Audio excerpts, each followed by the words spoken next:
lot of exciting stuff has been happening at Williamson Health. And one of the new developments is we have a brand new intensive care unit and intermediate care unit. We call it an ICU/IMCU. We have increased our capacity from 20 to 35 beds. Originally we were 2 10-bed units, and by having 35 beds we are now able to keep up with the growth in Williamson County. We have the capability to take care of a broad spectrum of things here in this unit. So all the way from life and death situations in a critical setting, but also just in a step-down monitored way for patients who aren't quite as ill but are too sick to be on the regular wards in the hospital. As an intensivist, our job is to help oversee the sickest patients in the hospital. A lot of times when patients would be very sick before, the hospital wouldn't feel they could adequately care for the patient here at the hospital, so we'd have to send them downtown. Now that we have the intensivist program, almost all those patients can stay here at the hospital and be close to family, be close to loved ones. We've been able to provide these multidisciplinary rounds where every day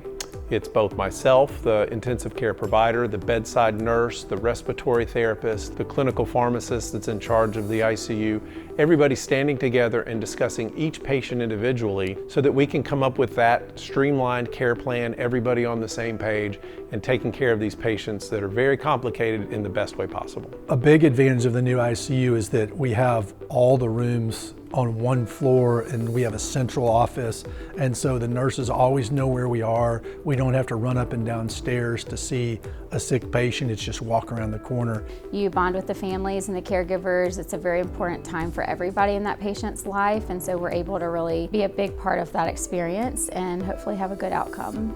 Growing community with Williamson and its neighboring counties are going to continue to grow the need for additional services here at Williamson, and the ICU team and the IMCU team are standing ready for the challenges of the growth. We will grow not only in physical space, but we'll grow with our education and expansions of services, but we're ready to take on the challenge.